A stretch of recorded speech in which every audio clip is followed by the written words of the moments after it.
Carlos. E já vou imediatamente passar a palavra para a doutora Alexandra, promotora lá em Piracicaba.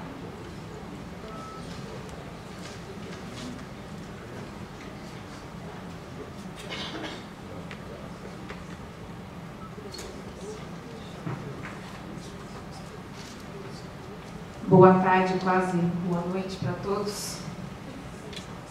Eu gostaria de agradecer muito o convite, a oportunidade, cumprimentar meus parceiros de mesa, meu colega de Gaema, que compartilha desde o início da criação do nosso grupo, o trabalho do Ministério Público no Gaema PCJ Piracicaba, a nossa coordenadora do Centro de Apoio de Meio Ambiente, a doutora Lídia Passos, que também por conta desta situação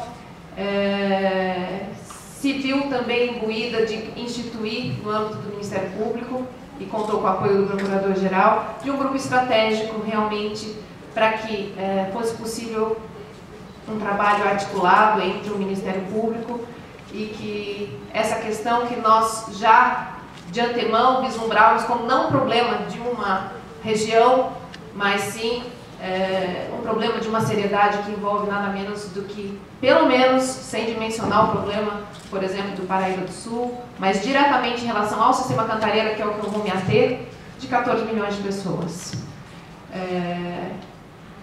Eu vou pedir, na verdade, para o apoio técnico, que eu não sei onde ele deixou a minha apresentação. Deixa eu ver se ele deixou aqui. Doutora Denise, será que teria alguém para me dar um apoio? Esse deixou na área de trabalho? Aqui.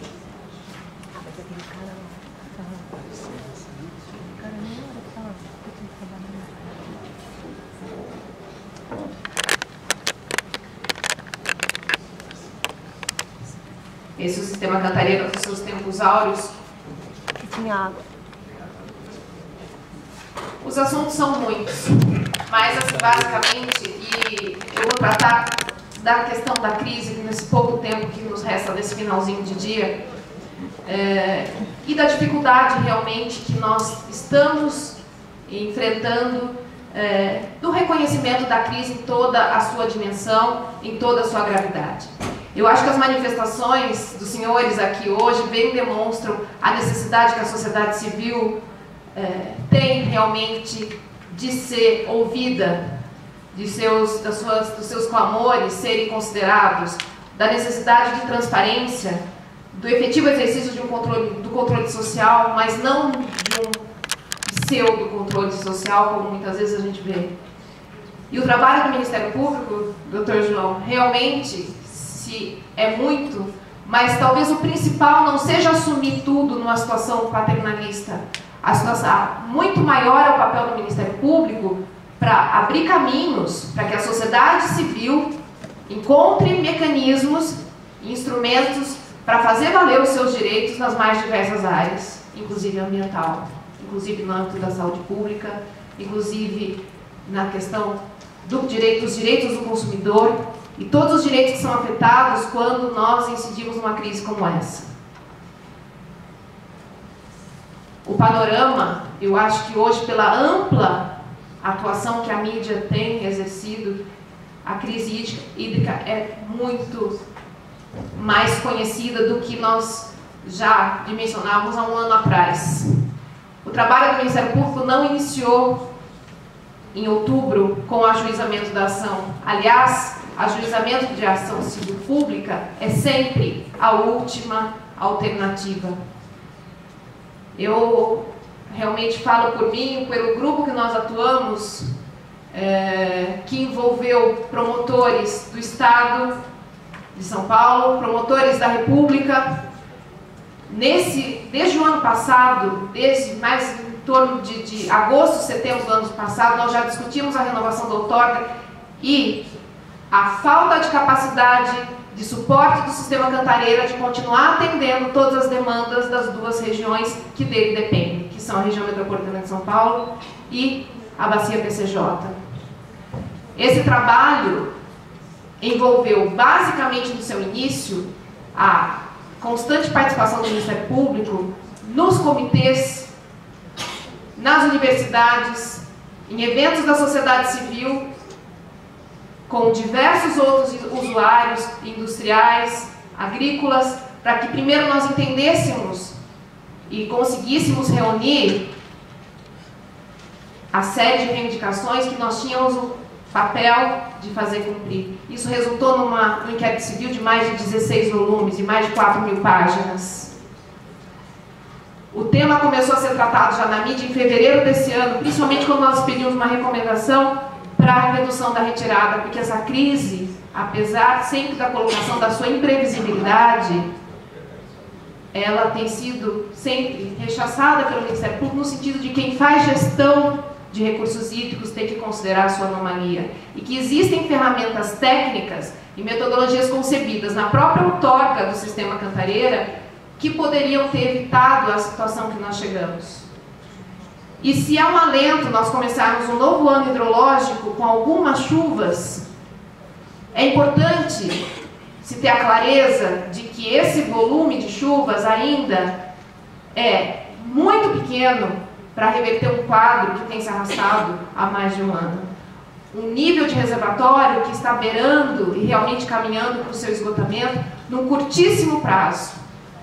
Então hoje, a minha manifestação, sem desconsiderar, obviamente, todo o conjunto das ricas participações que foram feitas hoje, no sentido da adoção de medidas de médio e longo prazo, desde a mudança de paradigmas, até mesmo a necessidade iminente da recuperação do entorno dos reservatórios, da adoção de práticas de reuso, redução de perdas como uma necessidade iminente, eu gostaria realmente de trazer e chamar a atenção para onde nós estamos caminhando e qual vai ser o nosso futuro próximo, como vai ser o nosso ano de 2015.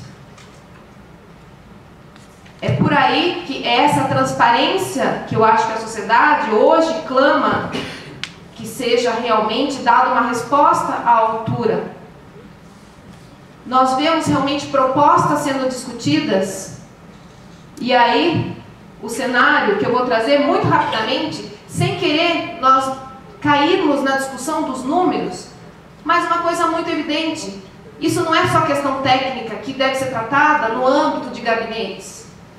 Nós temos a compreensão e a capacidade de entender que quando nós temos uma entrada num reservatório, e aí nós temos a indicação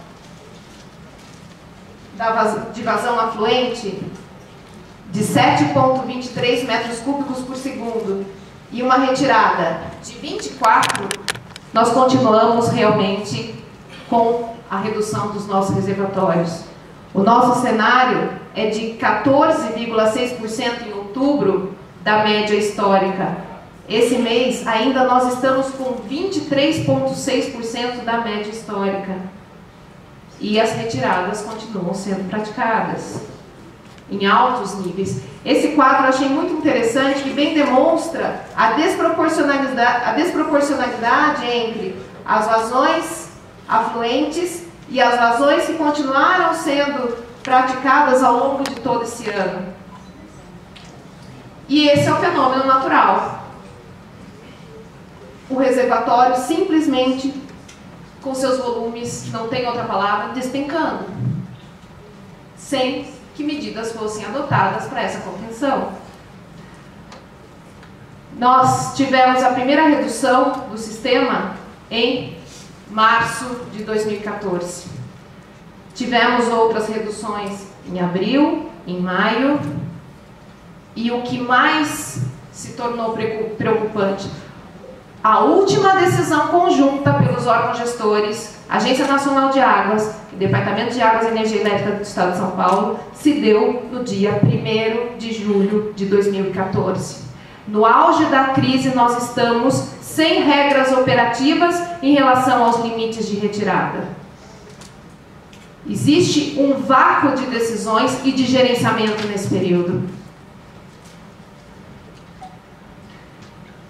Logo em setembro, nós tivemos realmente um impasse muito grande entre a Agência Nacional de Águas e DAE e a retirada da ANA do grupo instituído justamente para assessorar esses órgãos para a gestão da crise. Desde então, nós vemos um impasse entre os órgãos gestores em relação à política a ser adotada, a forma de gestão, se apoia ou se acata o planejamento que foi apresentado pela Sabesp, ou se trabalha com a meta de chegarmos com o mínimo necessário em abril de 2015 para que nós consigamos atravessar a estiagem de 2015. É essa a realidade que nós estamos trabalhando. Como nós vamos passar o próximo período de estiagem? E aí, diante dessa gravidade, dos inúmeros interesses que eu não preciso relembrá-los, que eu tenho certeza, pelo que eu vi, nível das participações envolvidas, os interesses que têm sido ameaçados, nós estamos numa situação, dados de hoje, em que dos 182,47 hectômetros do volume morto 1 autorizado, já foram consumidos 181,53 hectômetros. O volume morto 2, que seria a nossa última reserva, porque ela realmente atinge praticamente os limites das descargas por gravidade para as duas regiões, e a capacidade de bombeamento, descarga para o PCJ e bombeamento para a região metropolitana de São Paulo, já está sendo utilizado sem autorização formal dos órgãos competentes. E desse total, nós já temos aqui a proposta apresentada, que chega até determinados níveis que realmente beiram, normalmente, uma situação quase de colapso hídrico. Não obstante a não autorização por parte da ANE e do DAE, desde o dia 24 de outubro, nós temos essa mudança de números, em que de 2% do sistema equivalente, nós passamos a ter 12%, porque já se considerou incorporado o volume morto 2, mesmo sem ele ter sido aprovado. Mesmo sem uma definição, se ele seria, como foi recomendado pela ANA e foi pedido na ação civil pública, fosse autorizado em parcelas, fosse utilizado com o máximo de parcimônia possível, porque é realmente, em tese, talvez a nossa última grande reserva, nem tão grande assim como nós podemos ver. Esses são alguns números, eu vou deixar essa apresentação disponibilizada, que constam da ação, que são as cotas que nós estamos trabalhando de descarga. Só para exemplificar, a 775,37, no boletim diário da ANA de hoje, nós já estamos em 775,98. E com essa situação, se ao atingirmos esse nível de descarga do Piracicaba, nós teremos nada menos do que quase 3 milhões de pessoas, dependendo exclusivamente dos tributários e do regime de chuvas. Essas são algumas fotos da situação recente. Essa é uma foto de fevereiro, mas já tivemos grandes mortandades de peixes, não só de peixes, obviamente, nós temos todos os ecossistemas comprometidos. Também em agosto, em outubro, e como dizem alguns biólogos, com certeza não estamos tendo mais, porque essas mortandades já foram suficientes para talvez dizimar uma série de espécies. Nós temos clamores sociais, o rio, esse cenário, rios secos, população padecendo realmente com a falta de abastecimento. Essa é uma foto recente, quando Campinas ficou sem água, e quando isso acontece, a população entra num grau de comoção muito grande, e realmente não havia, diante desse setembro, esse rompimento por parte dos órgãos gestores em relação à adoção de soluções conjuntas. Nós ajuizamos a ação civil pública, temos 12 procedimentos tramitando no Ministério Público Estadual e Ministério Público Federal. Buscamos também, através da ação civil pública, retomar a gestão compartilhada e a importância do Comitê PCJ na participação das decisões, reconhecendo a importância como do denominado Parlamento das Águas e, portanto, como a instância essencial de participação social. Outro pedido da ação é que seja assegurado o direito de informação, de transparência das decisões adotadas. A ação civil pública obteve uma liminar exemplar, extremamente bem fundamentada, com o cuidado e a cautela que nós esperávamos realmente do Poder Judiciário numa situação tão grave. No entanto, poucos dias depois, essa liminar foi suspensa pelo presidente do Tribunal Regional Federal. E realmente, se nem no auge da crise, algumas vezes colocam-se a ação do Ministério Público foi tardia. Nós temos realmente que cumprir etapas e resguardarmos que, pelo menos nas 150 páginas escritas, houvesse a tradução realmente da gravidade do problema, das inúmeras representações que nós obtivemos.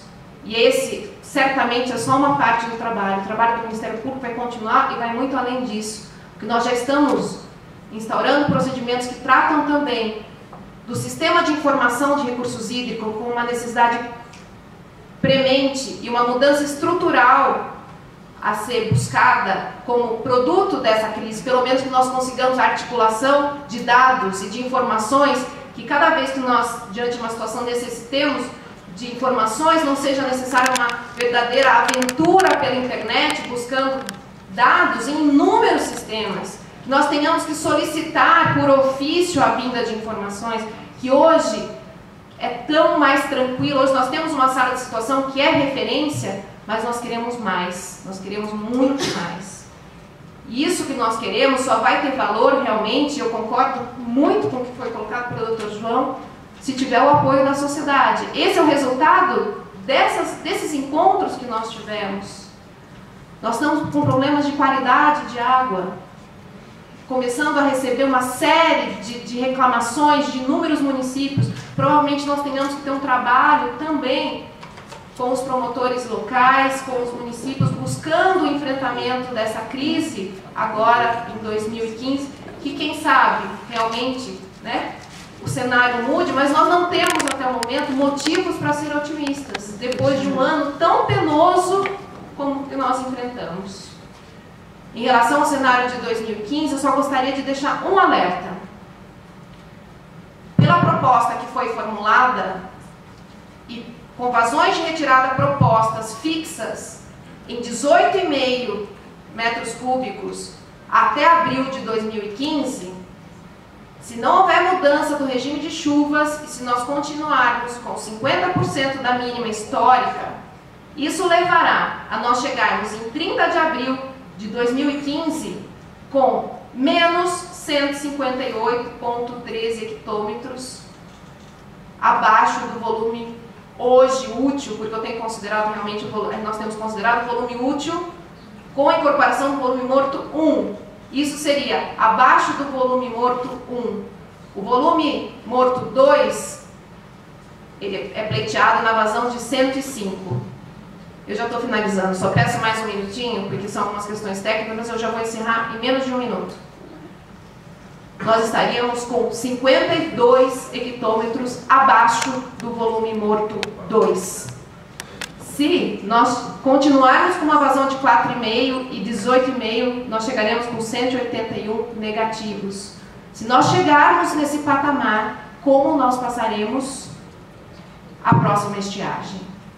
Esse é o questionamento que nós buscamos, que nós temos, independente da questão judicial, que ainda está no prazo recursal, são as respostas que nós cobramos dos órgãos gestores e que, eventualmente, alguma divergência seja cessada o quanto antes, porque o adiamento de decisões somente reduzirá as alternativas e as possibilidades de nós buscarmos o mínimo de retomada de segurança hídrica que nós necessitamos para a realização de todas as atividades.